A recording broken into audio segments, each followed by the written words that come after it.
Ребятки, оставьте, пожалуйста, свои комментарии, свои отзывы. Не забудьте поставить лайк, подписаться на канал. И огромное спасибо, что смотрите мои видео.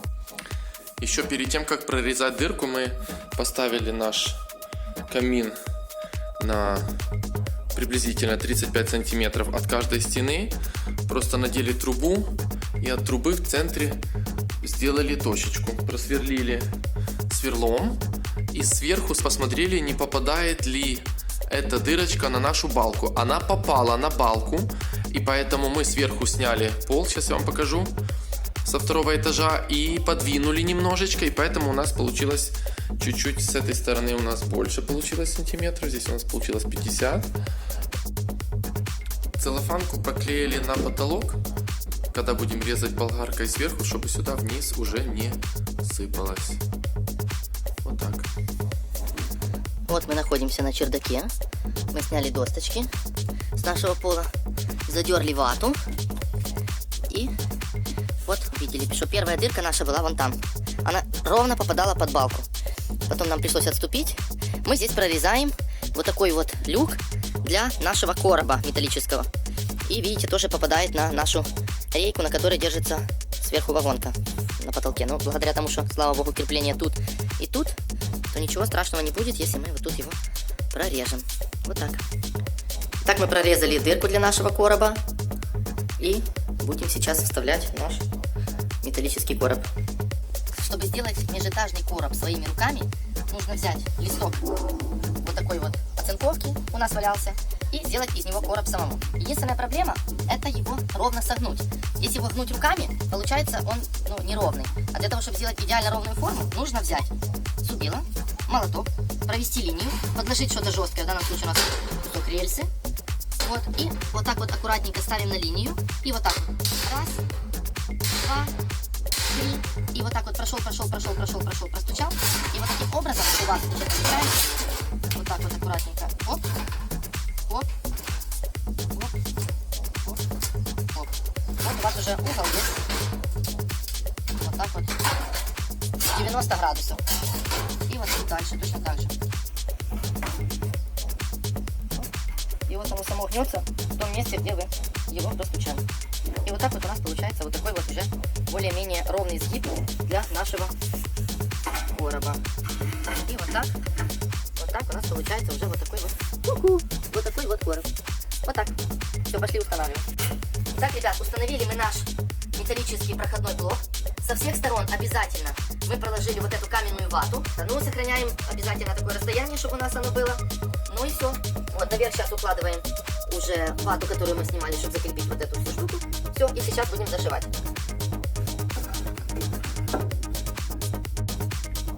Итак, в местах стыка нашей трубы дымоходной и нижней части проходного блока мы загерметизировали нашим герметиком для печей и каминов. Потом весь наш проходной блок мы напихали каменной ватой полностью. Проложили вот сюда вот эту фольгированную негорючую ткань и закрываем наш проходной блок. Мы его закрываем. И здесь очень важно тоже момент, когда вы будете его прикручивать, этот проходной блок, он идет, видите, он идет немножечко больше, там на каких-то пару миллиметров. То есть, чтобы он не касался к трубе, для того, чтобы оно у нас не передавало тепло. Эта сэндвич-труба, она по-любому греется. Хотя мы думали, что она не будет греться совершенно. Она греется. Чуть-чуть, то есть касаться можно, но она нагревается. То ли мы сильно топили, но мы не сильно топили, я вам показывал на видео, как она горит, но она греется. Поэтому мы решили, для того, чтобы исключить всякие последствия, мы все-таки решили дополнительно сделать ему такую, как бы, да, пожарозащиту. Все, и теперь прикручиваем нашими саморезами, прикручиваем к нашему полу. Вот так. Вот эти полоски из гипсокартона мы прикручиваем к стенке. Для чего? Для того, чтобы наш экран имел вентилируемый зазор. И это была дополнительно еще у нас пожарозащита для экрана для нашего камина. Вот, мы думали брать деревяшки, легко воспламеняется, думали брать алюминиевые вот эти профиля для гипсокартона. Они тоже греются. Решили взять, у нас кусочек был огнеупорного гипсокартона, решили из него же сделать. Пока их прикрепили на два самореза, прикрутили все, чтобы они просто ровненько держались на одинаковом расстоянии. Все, и потом уже к ним сверху крутим на саморезы, прикручиваем наш экран. Все, и вот здесь таким образом со всех сторон, не забывайте про вот эту стену, здесь тоже должен быть вентилируемый зазор. Со всех сторон у нас есть доступ кислорода для того, чтобы оно не прогревалось и не грело вашу деревянную стенку. Вот так. Прикрутили мы наши саморезы. Обязательно внешние углы укрепляем еще одним саморезом, потому что угол, получается, будет самое слабое место здесь и вот здесь. Поэтому мы здесь немножечко укрепили. Обязательно, ребята, используйте уровень перед тем, как вы начинаете крутить, и после проверяем. Поставили уровень. Ну, пузыречек должен быть по центру, что говорит о том, что прикручено все верно. Точно так же теперь смотрим по вот здесь. Вот так. Тоже пузыречек, чтобы был по центру. И обязательно у вас есть еще уголочек 90 градусов. Он у вас должен везде сходиться. То есть нигде у вас ничего не должно нигде топорщить. То есть все, углы все додержаны. Можем приступать дальше. Як це приступати далі? Можемо продовжати далі, але не приступати. А дальше что? Все. Рівняти підлогу треба.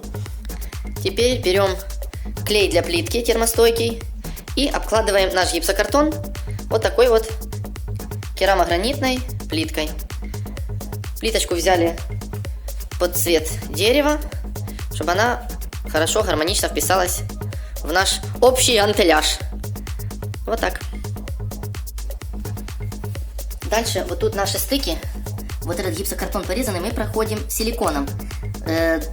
Две причины. Первая. Для того, чтобы он у нас не крошился, когда вы будете заметать, потому что он очень крошится, это гипс. А вторая, это когда будем мыть пол, чтобы у нас сюда не проникала под него влага. Поэтому мы вот так проклеили ленту малярную и проходим сейчас вот так вот герметиком. И наверх будем делать уже уголочек. Вот так. Вот сверху на наш силикон мы одеваем уголок. Здесь его с краешку чуть-чуть разрезали и согнули. И здесь разрезали и согнули. Все, и потом уже наверх мы будем уже ложить нашу плитку. Так. Дальше затираем нашу плитку вот таким вот гибким шпателем. Затираем вот этой затиркой для швов, которую обязательно рекомендуем подбирать в магазине, когда вы выбираете плитку, когда вы можете приложить, ну и цвет более-менее угадать более точно. И не забывайте также о том, что через 10 минут влажной губкой вы должны все швы вот так пройтись, потому что если они у вас подсохнут, ну, вытирать будет гораздо труднее. И шов будет у вас такой рыхлый. Вот сейчас вот покажи здесь. Вот уже прошло 10 минут. И вот тут шовчик раз затер, и он получается такой гладенький, хорошенький и не рыхлый. Вот. Все. Главное не пропустить вот это время, потому что минут 10 он постоит, он засыхает, и его потом очень трудно оттереть. Поэтому сразу же мы его и вот так вот раз затираем. Ну вот, наш экран готов. На полу вот такая вот плиточка. Швы замазаны, подсохли. Тут все высохло, тоже все красивенько. Вот теперь можно устанавливать нашу печку-камин. Внешне сейчас, конечно, оно похоже на тумбу для стриптизерши с дыркой для шеста, либо такую мини-душевую кабину. Вот внесли мы нашу печку, поставили. И для того, чтобы наш дымоход попал ровно туда, в наше отверстие, в наш проходной блок, поняли, мы уже взяли ниточку, подвесили грузик. Вот, и так, чтобы у нас четенько попало здесь. Конечно, можно будет потом подвинуть, но если вы сразу так поставите, тогда один человек уже сразу сможет это все подровнять. Потому что неудобно. Один держит трубу, второй двигает печку. Потому что печка достаточно тяжелая. И вот так. Все стыки труб обязательно промазываем вот таким вот черным герметиком термостойким. Обязательно промазываем вот это горлышко нашего камина. Для того, чтобы тоже здесь у нас была плотность, чтобы у нас нигде не проходил дым. Вид из трубы. И вот вид на крышу.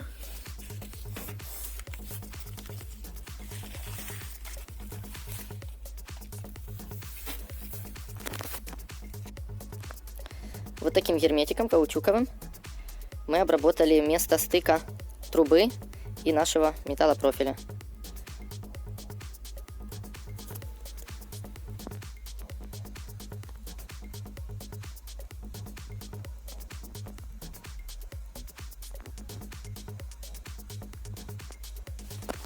Если вы помните, когда мы топили нашу печку на улице, вот отсюда у нас шел дым. Сейчас мы возьмем, у нас остался еще этот герметик, и попробуем вот эти вот стыки вот отсюда. Вот отсюда выходит дым. Там есть маленькая щелочка такая. Вот, попробуем мы сейчас там промазать герметиком, чтобы оно там не дымило.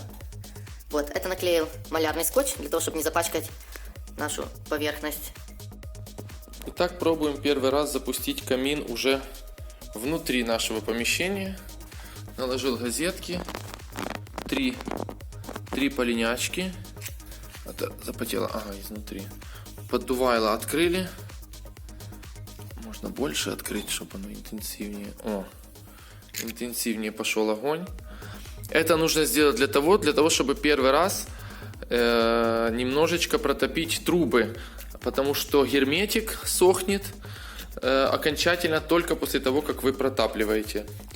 Ну так, смотрим, дым вроде нигде не идет. Ага, труба уже нагрелась. Труба уже буквально, смотри, ну сколько? Минута прошла. Труба уже горячая, вот эта первая.